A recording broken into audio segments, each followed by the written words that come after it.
ஏன் அப்படி பாக்குறீங்க? இந்த கிறுக்கி வந்தா அந்த கிறுக்கன் பின்னாலேயே வருவான்னு தெரியாதா? டேய், உனக்கும் மாப்பிள்ளைக்கும் என்னதான்டா பிரச்சனை?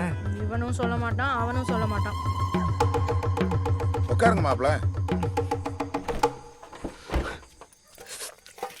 புளி கொஞ்சம் கூட ஊத்திட்டம்மா. குழம்பீன் தானே, வறுவல் இல்லையா? கொஞ்சம் வறுத்தா என்ன, கொஞ்சம் போடுவேன். நீங்கள் சாப்பிடுங்க மாப்பிள்ள, அது அப்படிதான். என்ன மாப்பிள்ள பெருத்த யோசனை? சாப்பிடுங்க. ஏங்க மாமா, நீங்கள் இந்த மாதிரி உங்கள் மாமனார் வீட்டுக்கு போகிறீங்க, உங்கள் மச்சினை வான்னு சொல்லலை, முகம் கொடுத்து கூட பார்க்கல, சாப்பிட சொல்லின்னு சொல்லலை, வீட்டை விட்டு எந்திரிச்சு வெளியே போயிடுறாரு. நீங்கள் சாப்பிடுங்களா மாமா?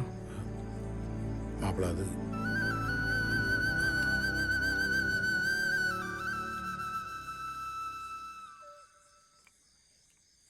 நான் சாப்பிடுவேன் மாமா. என் பேரண்ட்ஸ்க்காகவும் என் அத்தை மாமாக்கும் நான் சாப்பிடுவேன் மாமா. இதுக்கு பேர் ஒன்றும் மானகட்டத்தனம் கிடையாது.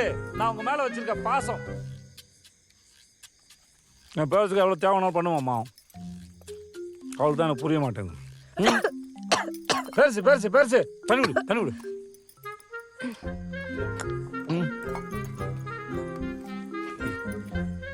மாமா ஒரு மண்டை வைங்க மாமா.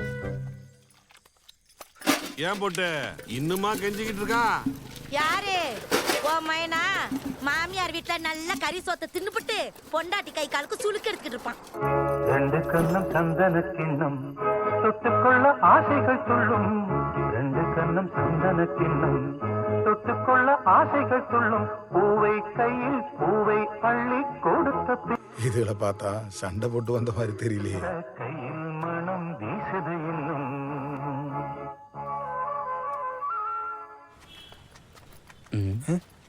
தொங்க விட்டாங்கண்ணே. இவனுங்களுக்கு என்ன ஒன்று பண்ணணும்பா. வா மாப்பிள்ள, இந்தாங்க டீயை குடிங்க. நன்றி மாமா.